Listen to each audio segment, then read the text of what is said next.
It's Tuesday, June 30th, 2020. Welcome to the Day Weather Podcast.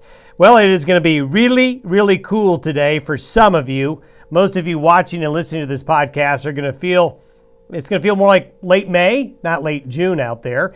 Now, it's going to be very cool in some areas today. Many areas will not hit 70. Some will, but it looks like cool air will dominate. Showers and thunderstorms will be possible in a few spots. Now, temperatures are going to rebound beginning tomorrow. And then warmer temperatures for Thursday through the 4th of July weekend. I think we've got a decent 4th of July weekend coming up. It's going to be warm. We're going to have some of your typical late day thunderstorms popping up over the weekend. But unlike last weekend where we had a lot of wind in some areas, it won't be as windy. It's going to be warm. And I think we've got a good weekend coming on up. The monsoon, the North American monsoon, that moisture that comes up out of the southwestern United States and Mexico and Central America. We talked in an earlier podcast that we thought it was going to be a weak monsoon and start late. We still think that, but we do see some signs of it getting going around or after July 10th. We'll show you that in a little more detail. This is where we are today with the upper level jet stream pattern. This area in the circle here is where it's going to be really cool today. Notice the big dip in the jet stream. Now, this is something you'd see in the winter and the spring, but this is just an incredible big dip of the jet stream with the ridge in the eastern Pacific driving air. Look at this. The air coming into our part of the country, folks, is coming from the Aleutians. So we're talking about some really bona fide cool air for this time of year. On the other side of the trough, well, it's hot. So huge contrast coming through this area right here today. However, as we look at temperatures and conditions, those will be changing for the better, but we've got to get through today. These are the forecasted high temperatures relative to average. Blue and green and purple show below average temperatures, with the purple being the coldest. So you can see, other than along and south of I-70 here, everybody else is really cold. Temperatures as much as 20 to nearly 30 degrees below average in southwestern Wyoming, northeastern Utah, and eastern Idaho.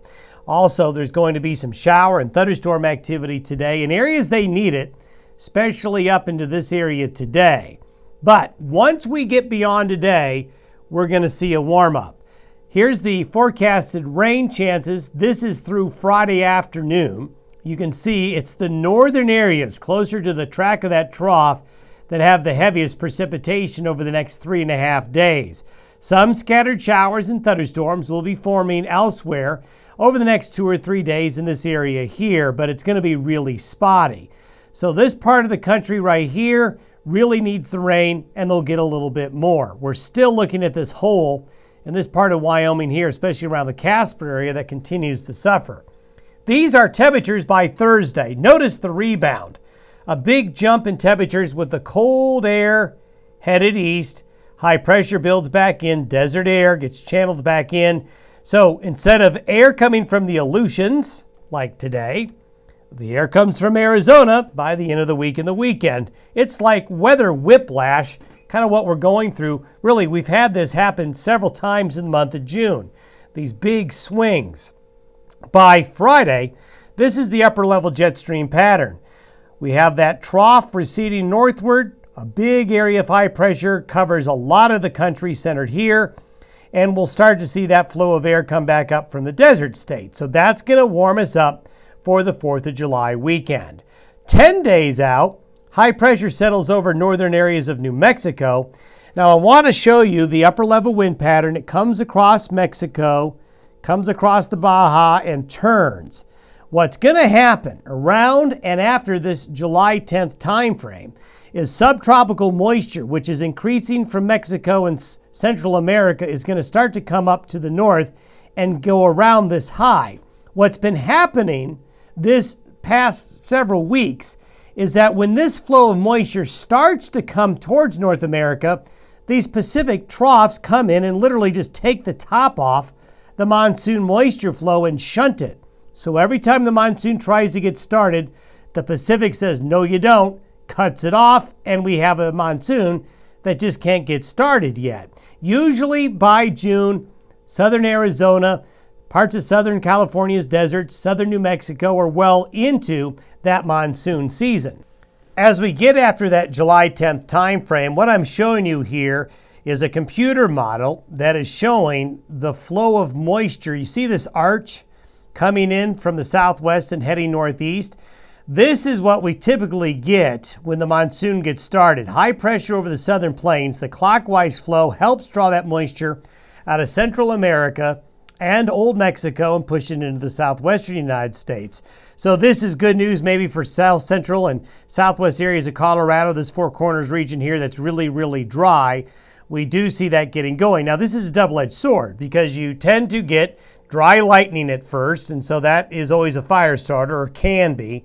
But right around July 10th and afterwards, if the pattern holds like we think it will, we'll start to see that monsoon moisture flow get started and get developed, and you can see it'll extend all the way into here as we get into that time frame. This is what basically happens with the monsoon moisture flow. As the summer heats up, as the deserts of Arizona and California, Nevada and Utah and the New Mexico deserts and the deserts of Mexico, as it gets really hot, the hot temperatures make a natural area of low pressure. Since warm air is less dense, the air mass has less density and therefore less pressure. And that causes the natural flow of air from high pressure to low pressure to develop. So that natural flow, due to the changing temperatures, then the changing pressure conditions, draws that moisture northward. And as I mentioned earlier, every time that flow starts, the jet stream comes in from the Pacific and cuts it off. So what we need is that jet stream to go up here more, and we think it will.